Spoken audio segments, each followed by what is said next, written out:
What's up, you all? Look, let's get down to the bottom of it. What is the real reason why Christians are so triggered by Pride Month? Well, let me open up my brain and reveal my thoughts to you all. Let me give you why I think a lot of Christians are so triggered by it. It's because homosexuality is one of those sins where we tend to look at it as the big bad wolf. We tend to look at it as the worst of the worst sins. We read scriptures where it says that God destroyed a whole nation because of it. We see scriptures like it's an abomination. We see scriptures that just remind us how vile and how nasty this sin is. But does that mean that it's the big bad wolf on the totem pole? Does that mean it's the ugliest looking picture on the totem pole? No, that doesn't.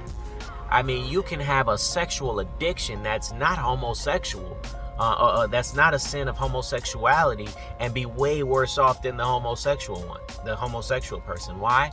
Because that demon is much more stronger than the homosexuality demon, right?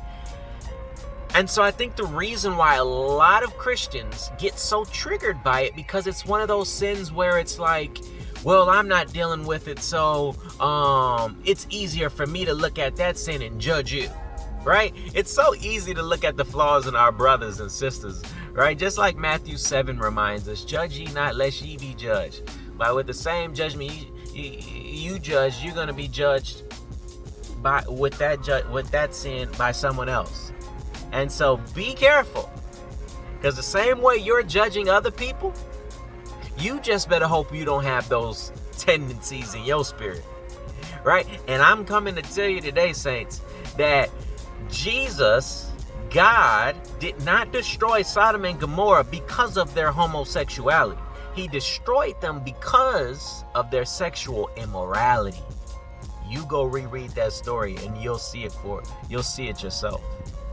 But we get so caught up in the homosexuality, we get so caught up in the sin of homosexuality that we forget that it was because of their sexual immorality. You know what I'm referring to. I'm referring to folks that's not married, that's sleeping with each other each night. You know what I'm talking about. I'm talking about people that's out here doing weird stuff with animals. People that's out here having sex each and every day and they're not married, right? You know what I'm talking about. Sexual immorality. People that's watching porn each and every night. Look, I'm not judging you. Well, maybe I am righteously judging a lot of you, but I think that we need to take a step back and say, Pride Month. It's a month where people are glorifying sin. But there are many other months where people do that as well. There are many other days where people are glorifying sin. There are many other things where people glorify sin through money. People glorify sin through family. People glorify sin through any old types of way. And so, Pride Month can be triggering, but don't allow it to consume you. Look at it as a sin, just like any other sin, just like the gluttonous sin, just like fornication, look at it as a sin.